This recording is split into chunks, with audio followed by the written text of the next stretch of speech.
आज हम Indian family law का एक लीडिंग जजमेंट पढ़ने जा रहे हैं जो maintenance of divorce Muslim women से रिलेटेड है।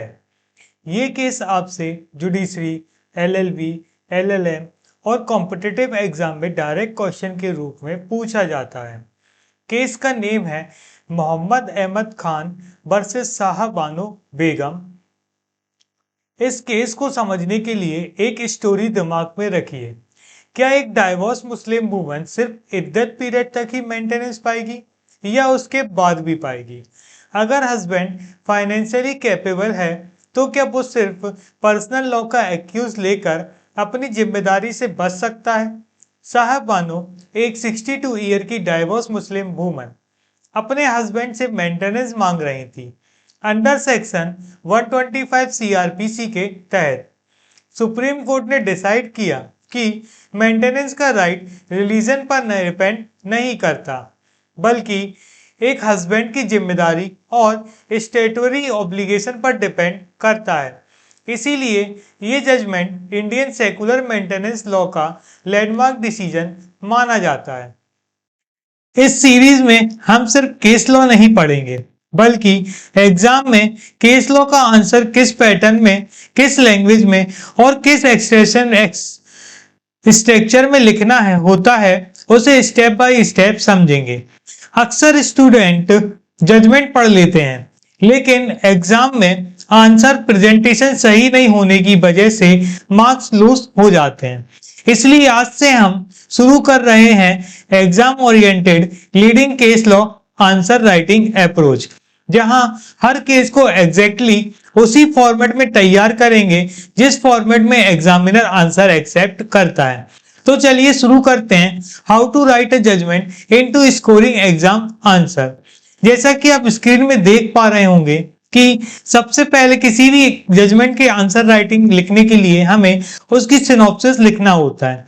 सिनॉप्सिस में कुछ पॉइंट मैंडेटरी होते हैं और कुछ ऑप्शनल होते हैं। यदि आपको याद है तो आप स्कोरिंग के लिए उनको लिख सकते हैं, जैसे introduction, party, fact of the case, conclusion and principle of law laid down.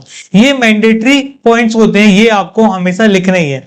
बाकी के जो एडिशनल पॉइंट्स होते हैं वो यदि आपको याद है तो आप लिख सकते हैं और याद नहीं है तो आप उनको छोड़ भी सकते हैं। तो हम स्टार्ट करते हैं अपना आज का केस, मोहम्मद अहमद खान वर्सेस शाह बानो बेगम की आंसर में एग्जाम में हमें कैसे लिखना है।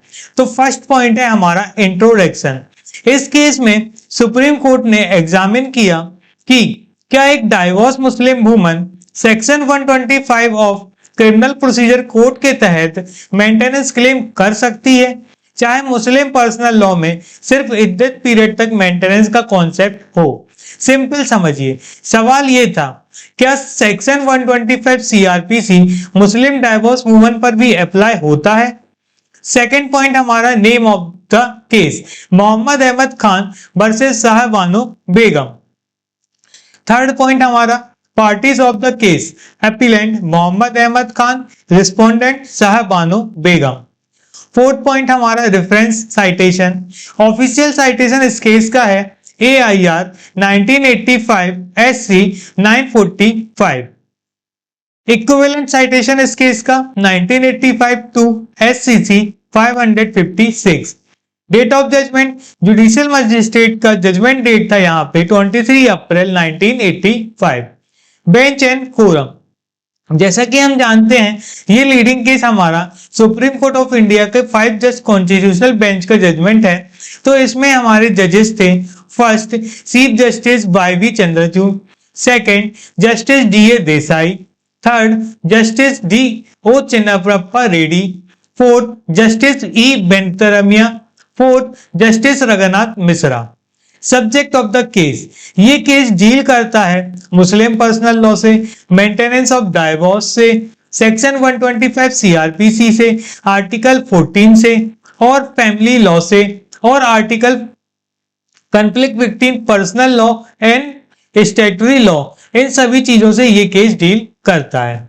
Fact of the case, Shah Bano एक 62 ईयर की मुस्लिम वुमन को उनके हस्बैंड मोहम्मद अहमद खान ने ट्रिपल तलाक दे दिया उन्होंने मेंटेनेंस क्लेम करने के लिए अंडर सेक्शन 125 के तहत एक एप्लीकेशन फाइल की जुडिशियल मजिस्ट्रेट के पास, क्योंकि वो अपने आप को मेंटेन नहीं कर पा रही थी।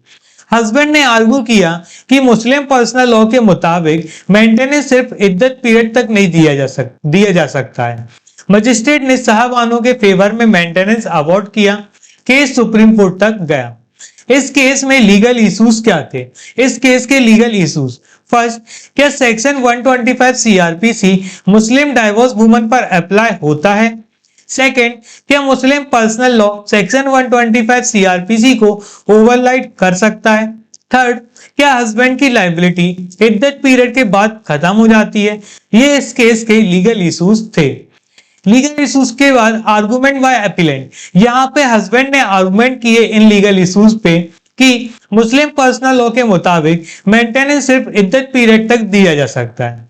मेयर पेमेंट कर दिया गया था, इसलिए अब मेंटेनेंस की लायबिलिटी नहीं बनती है, इसलिए फर्दर लायबिलिटी नहीं बनती है। Argument bye respondent. वाइफ यहाँ पे आर्गुमेंट करती हैं कि सेक्शन 125 सीआरपीसी एक सेकुलर प्रोविजन है, ये रिलीजन न्यूट्रल है। अगर वाइफ अपने आप को मेंटेन नहीं कर सकती तो हस्बैंड वहां पर लायबल है। Court involve. तो सबसे पहले केस जुडिशियल मजिस्ट्रेट के पास जाता है। साहबानों ने सबसे पहले सेक्शन 125 सीआरपीसी के तहत एप्लीकेशन फाइल की। जुडिशियल मजिस्ट्रेट ने एविडेंस कंसीडर करते हुए साहबानों के फेवर में मेंटेनेंस ग्रांट कर दिया। कोर्ट ने होल्ड किया कि वाइफ अपने आप को मेंटेन नहीं कर सकती, इसलिए हस्बैंड लायबल है। यहां से डिस्प्यूट फॉर्मली स्टार्ट हुआ। इस जजमेंट के बाद मोहम्मद कहां जाते हैं? अपीलेट कोर्ट जाते हैं। मध्य प्रदेश हाई कोर्ट में हस्बैंड ने मजिस्ट्रेट के ऑर्डर के खिलाफ अपील फाइल की। हाई कोर्ट ने मजिस्ट्रेट के ऑर्डर अपहोल्ड किया, साथ ही मेंटेनेंस अमाउंट एनहेंस भी किया। हाई कोर्ट ने क्लियरली ऑब्जर्व किया section 125 CrPC religion neutral provision है। इसके बाद जो मोहम्मद रहते हैं वह सुप्रीम कोर्ट में अपील फाइल करते हैं। Supreme court of India, husband ने हाई कोर्ट के डिसीजन को चैलेंज किया। सुप्रीम कोर्ट ने डिटेल कॉन्स्टिट्यूशनल और स्टेटरी इंटरप्रिटेशन किया। कोर्ट ने फाइनल होल्ड किया कि section 125 CrPC Muslim divorce woman पर भी अप्लाई होता है और मोहम्मद की अपील डिसमिस कर दी गई। यही फाइनल ऑथोरिटेटिव जजमेंट है जो एग्जाम में रेफर होता है। अब इस केस में सुप्रीम कोर्ट ने एनालिसिस ऑफ लॉ क्या किया? सेक्शन 125 सीआरपीसी एक सेकुलर लॉ नहीं, ये प्रॉपर्टी और डेस्टिट्यूशन प्रिवेंट करने के लिए है। इसका रिलीजन से कोई लेना देना नहीं। Muslim personal law statutory criminal procedure को ओवरराइड नहीं कर सकता। Decision and judgment. Supreme Court ने होल्ड किया कि section 125 CrPC Muslim divorce woman पर भी अप्लाई होता है। हस्बैंड इद्दत पीरियड के बाद भी लायबल है। अपील को डिसमिस कर दी गई। Judicial president. सेक्शन 125 को सेकुलर प्रोविजन डिक्लेयर किया। Personal law versus statutory law conflict को क्लेरिफाई किया। यूनिफॉर्म सिविल कोड पर इंपॉर्टेंट ऑब्जर्वेशन दिया। Courts reasoning. मेंटेनेंस का पर्पस वाइफ को डेस्टिट्यूशन से बचाना है, रीजन के नाम पर लायबिलिटी से बचना अलाउड नहीं। सेक्शन 125 सोशल जस्टिस का मेजर है। आर्टिकल 44 यूसीजी पर ऑब्जर्वेशन दिया गया। Principle laid down of law. इस केस में लॉ का प्रिंसिपल लिखा गया कि जो सेक्शन 125 सीआरपीसी है वो सेकुलर प्रोविजन है, वो सभी सिटीजन पर इक्वली अप्लाई होता है irrespective of religion, including divorce Muslim woman. Ratio decency side. इस केस में a Muslim husband is liable to maintain his divorced wife under section 125 CRPC if she is unable to maintain herself even beyond the iddat period. इस case में ratio desensitise दिया गया। यदि कि मुस्लिम woman है वो अपने आप को अनेबल टू मेंटेन हरसेल्फ है तो हस्बैंड की लायबिलिटी है कि वो इद्दत पीरियड के बाद भी उसको मेंटेन करे, मेंटेनेंस दे डाइवोर्स वुमन को। Conclusion of the case. The judgement is landmark in the Indian family law as reformed in the secular nature of maintenance law and emphasizes social justice over personal law limitation.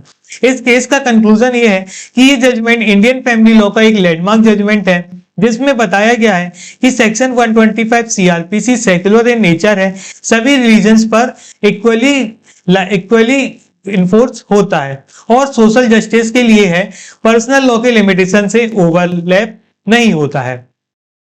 तो ये case यहाँ पे खत्म होता है। इसी pattern में यदि हम आंसर को लिखते हैं तो हमें एग्जामिनर अच्छे नंबर देता है।